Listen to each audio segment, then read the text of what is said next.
अगर ये वीडियो आपको पसंद आया है तो लाइक करना और शेयर करना मत भूलें। सब्सक्राइब करें गुड स्टार के यूट्यूब चैनल और फेसबुक पेज को। ऐसे ही लेटेस्ट वीडियो पाने के लिए बेल आइकन पर क्लिक करना मत भूलें। નારદજી કહેવા લાગ્યા, અરે એક જગ્યાએ તો મેં એવું જોયું કે એક યુવાન સ્ત્રી અને એમની બાજુમાં બે વૃદ્ધ પુરુષો ત્યાં સૂતા છે અને એવામાંથી હું ત્યાં પસાર થયો।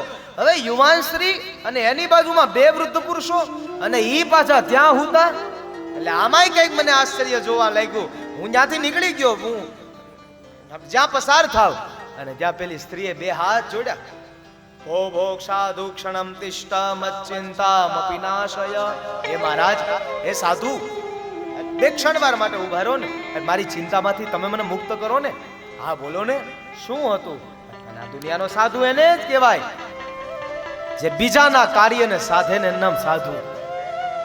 હા, જે બીજાના કાર્યને સાધે એનું નામ સાધુ। એ બાપજી, મારી ચિંતા છે। શું છે બોલ ને? પણ એ મને નારદજી કે મને એ નથી સમજાતું કે આ યુવાન સ્ત્રી અને બે વૃદ્ધ પુરુષો પાછા બાજુમાં સૂતા છે, આ કોણ હશે? એટલે કીધું, ભક્તિ મહારાણી કહેવા લાગ્યા, આ તો મારી વ્યથા છે મહારાજ। અરે આ બંને દીકરાઓ ઉભા રહો, હું મારો તમને પરિચય આપું। ઉત્પન્ના દ્રવિડેશાહમ વૃદ્ધિમ કર્ણાટકે ગતા ક્વચિત ક્વચિન મહારાષ્ટ્રે ગુર્જરે જીર્ણતામ ગતા। મહારાજ, હું ભક્તિ મહારાણી, મારું નામ ભક્તિ મહારાણી। ઉત્પન્ના દ્રવિડેશાહ, મારી ઉત્પત્તિ દ્રવિડ દેશમાં થઈ, મારી વૃદ્ધિ કર્ણાટકમાં થઈ। અરે કચિત ક્વચિન મહારાષ્ટ્રે ગુર્જરે જીર્ણતામ ગતા, થોડી થોડી વૃદ્ધિ મહારાષ્ટ્રમાં થઈ અને ત્યારબાદ ગુર્જરે જીર્ણતામ ગતા। હવે ઘણા બધાનો અહીંયા વિષયાંતર થોડું બધું ઘણું બધાના પોતાના મંતવ્ય અહીંયા ઘણા બધાએ પ્રસ્તુત કર્યા છે, પણ મેં એવું કોઈ મહાપુરુષો પાસેથી સાંભળ્યું છે કે ગુર્જરે જીર્ણતામ ગતા, મતલબ ઘણા બધા એમ કહે કે ગુજરાતમાં આવીને ભક્તિ મહારાણી જીર્ણ થયા। જોજો, ઘણા બધા અહીંયા એમ કહે કે ગુર્જરે જીર્ણતામ ગતા એટલે ગુજરાતમાં આવીને ભક્તિ જીર્ણ થયા। પણ ગુજરાત હવે એટલે આ આપણું ગુજરાત, અને અહીંયા 11 વર્ષની લીલા ભગવાન ગોકુળમાં કરે, 14 વર્ષની લીલા ભગવાન મથુરામાં કરે, અને 100 વર્ષની લીલા ભગવાને દ્વારકામાં કરી હોય, આપણા ગુજરાતમાં કરી હોય, અને આ ગુજરાતમાં આવીને ભક્તિ મહારાણી જીર્ણ થાય ખરા? હે, જેનો જવાબ જેટલા જેટલા આપ્યા છે ને બધાનું ચિત્ત છે ને એને આપ્યા છે, અમુક અમુકને તો હજી ઉપરથી જાતું છે। ઘણા બધા આમ જવાબ આપ્યો એટલે ખબર પડી કે કથામાં છે ને ઘણા બધા હજી આમને માયલું જાતું હશે કે દાદા કોઈ યુવાન સ્ત્રી, બે વૃદ્ધ પુરુષો અને એ કોઈક સુતા હતા ને કોઈક સંત આવ્યા, સાધુનું કીધું ને એવું હાલતું હશે। કથામાં ધ્યાન રાખજો। ગુર્જરે જીર્ણતામ ગતા, હવે 11 વર્ષ ગોકુળની લીલા કરે, 14 વર્ષ મથુરાની લીલા કરે, 100 વર્ષ દ્વારિકાની લીલા કરે, અને ઈ આ ગુજરાતમાં આવીને ભક્તિ મહારાણી જીર્ણ થાય ખરા? હા તો કે નો થાય ને। 100 વર્ષ ભગવાન અહીંયા રહ્યા અને આ ગુજરાતમાં આવીને ભક્તિ જીર્ણ થાય? ના થવી જોઈએ અને નો થાય। પણ અહીંયા કહેવામાં આવ્યું છે ગુજરાતમાં તો ન થાય, પણ ગુર્જરે જીર્ણતામ ગતા એટલે પંજાબની બાજુનું ક્ષેત્ર છે અને એનું નામ ત્યાં રાખવામાં આવ્યું છે ગુર્જર, એટલે અરે ઈ પંજાબના ક્ષેત્ર, અને ત્યાં ભક્તિ મહારાણી આવી અને જીર્ણ થયા છે। એટલા માટે થઈ અને બંને પોતાના બે પુત્રો, જ્ઞાન અને વૈરાગ્ય બંને બે પુત્રો છે, અને એમનો પરિચય આપ્યો કે આ બંને પુત્રો છે મહારાજ, આ કોઈ વૃદ્ધ પુરુષો નથી, પણ આ બંને મારા દીકરાઓ। એટલે ત્યારે નારદજીને કહેવામાં આવ્યું કે આ બંને મારા દીકરાઓ। નારદજી વિચાર કરતા રહ્યા કે મા યુવાન અને દીકરા વૃદ્ધ આ પણ કેમ બની શકે? મા યુવાન અને દીકરા વૃદ્ધ આ કેમ બની શકે? જો મા યુવાન હોય તો દીકરા નાના હોવા જોઈએ, અથવા મા વૃદ્ધાવસ્થે હોય ને દીકરા જો કદાચ યુવાવસ્થાને ભોગવી રહ્યા હોય તો પણ એક વાત બની, પણ આ તો મા યુવાન અને દીકરા વૃદ્ધ આ કેમ બની શકે? એટલે ત્યારે કે મહારાજ એ તો મારી વ્યથા છે, એમાંથી તમે મને મુક્ત કરો. આ બંને મારા દીકરાઓ છે, આ બંને ને તમે જગાડો મહારાજ. મહારાજ આ બંને દીકરાઓ નહીં જાગે ને તો હું આ સ્થાન છોડીને જતી રહીશ. ઇદમ સ્થાનમ પરિત્યજ્યમ વિદેશમ ગમ્યતે મયા. હે મહારાજ, આ બંને દીકરાઓ જો મારા જાગૃત ન થયા તો હું આ સ્થાન છોડીને જતી રહીશ. અને ક્યારેક ક્યારેક એવું લાગે છે કે પરદેશમાં ભક્તિ ધીમે ધીમે જવા લાગી અને ભક્તિ મહારાણી ધીમે ધીમે આ બાજુથી જવા લાગ્યા છે. એ બાજુ શા માટે? તો કે આપણા ધર્મસ્થાનો છે ને, અને ત્યાં આપણા જ્યાં મંદિરો રહેલા છે, અને ત્યાં મંદિરોના ગેટ પાસે બોર્ડ મારવા પડે છે, નોંધ. શા માટે? તો કે ટૂંકા વસ્ત્ર પહેરી અને મંદિરમાં ન આવશો. અરે ક્યારેક ક્યારેક તો અમારે કેવું પડે આ કે બેન પૂજામાં બેસવાનું છે, આ કપડા નહીં ચાલે. એટલું યાદ રાખજો. એટલે આપણે મેન તમે આ બધું છોડ્યું અને પરદેશમાં જો ગોકુળ, મથુરા, વૃંદાવનમાં જાઓ. હવે આ વિદેશના એ બધા લોકો આવી અને એ બધા સાડી પહેરી, ધોતી પહેરી, ઉપસ્ત્ર પહેરીને કેવા લાગ્યા છે, હરે રામ રામ રામ હરે હરે, હરે કૃષ્ણ કૃષ્ણ કૃષ્ણ હરે હરે. મહામંત્રનો જાપ જપવા લાગ્યા છે. શા માટે? તો કે એને સમજાઈ ગયું પૈસાથી શાંતિ નહીં મળે, પૈસાથી સુખ નહીં મળે. સાચું સુખ એ મનનું સુખ છે, સાચું સુખ એ આત્માનું સુખ છે. પૈસાથી નહીં મળે. આના માટે છોડવી જ પડે ભૌતિકતા. ભૌતિકતા છોડો તો જ ભગવાન મળે. ભૌતિકતા છોડો તો જ ભગવાન મળે. અને કાં કદાચ જો તમે ભૌતિકતાને ભોગવો પણ તો પછી એમ ન થવું જોઈએ કે પેલી વખતે આમ હતું ને આ વખતે આપણે આમ મળી જાય તો. હા, એ તો આના વિના તો નિંદરે નહીં આવે.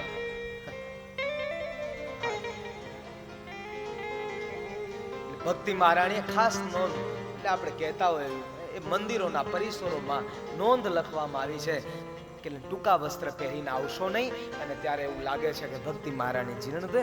અને હમણાં અમારે યજ્ઞ હતો, તે અમારે મિલન દાદા ને પતુ દાદા બધા લિસ્ટ બનાવી દીધું કે બેન તમે પંચામૃત તૈયાર કરજો.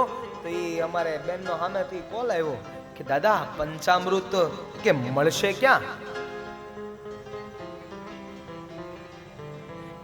કે દાદા પંચામૃત મળશે ક્યાં? એટલે મારા મિલન દાદાએ કીધું કે બેન હવે તમે રહેવા દો, એ પંચામૃત હું લેતો આવી મારા ઘરેથી. આમ તો જો આપણી સંસ્કૃતિ. અને એટલા માટે ભક્તિ મહારાણીએ કીધું ઇદમ સ્થાનમ પરિત્યજ્યમ વિદેશમ ગમ્યતે માયા. હું આ સ્થાન છોડીને જતી રહીશ મહારાજ. આ બંને દીકરાઓને તમે જગાડો. ગીતાજીના પાઠ કર્યા, ત્યાં તો આળસ મરડીને બંને દીકરાઓ ઊભા થયા, પણ ફરીવાર પાછા ત્યાં ને ત્યાં સુઈ ગયા. અને ત્યારે ફરીવાર ભક્તિ મહારાણી કીધું મહારાજ જોજો આ સ્થાન છોડીને પરદેશમાં ચાલી જાય. અને ત્યારે નારદજીએ કીધું અરે આ તો ભગવાનની લીલા છે, આ તો ઈશ્વરની લીલા છે, આમાં તમે જરાય તમે ચિંતા ન કરો. અરે ઠાકોરજી કૃપા વરસાવશે. એ તો અકારણ વરુણાલય છે, એ અકારણ કૃપા કરવા વાળા છે. એ કારણથી તો સૌ કૃપા કરે, પણ આ તો અકારણ કૃપા કરનારા ભગવાન ઠાકોરજી છે. અકારણ કોઈ પણ કારણ તો પણ પોતાના ભક્તોની પર કૃપા વરસાવે. એ ભક્તિ મહારાણી જો તમે જતા રહેશો ને તો એટલું યાદ રાખજો, અરે આ દુનિયામાં ભક્તિ કદાચ ન હોય ને તો મોટા મોટા બંગલામાં ભગવાન પગથિયા ઉતરતો જોવા મળે. અને ભક્તિ હોય ને અને જ્યાં તો કદાચ ફૂટપાથ ઉપર રહેવા વાળો વ્યક્તિ, અને એ જ્યારે આપણે જોતા હોય ક્યારેક ક્યારેક નીકળવાનું થાય ગણપતિ ઉત્સવમાં, એટલે દશામાના વ્રતમાં, અને બધા ફૂટપાથ ઉપર હું તમે જોતા હોય, અને આપણે નવરાત્રિમાં જોતા હોય, અને ત્યારે એમ થાય કે ક્યારેક ક્યારેક બંગલામાં ભગવાન જોવા નથી મળતો, ક્યારેક ઝૂંપડામાં ભગવાન જોવા મળે. બંગલામાં જોવા નથી મળતો ભગવાન, અને ઝૂંપડામાં જોવા મળે. અરે ક્યારેક કોઈ વ્યક્તિનો ભાવ જ આખો અલગ હોય, અને ક્યારેક કેટલું બધું મારા વાલાએ આપ્યું હોય પણ ભાવ નામે લીટો હોય. એટલે હું તો મારી હરેક કથાઓમાં કહું હંમેશાને માટે એટલું યાદ રાખજો,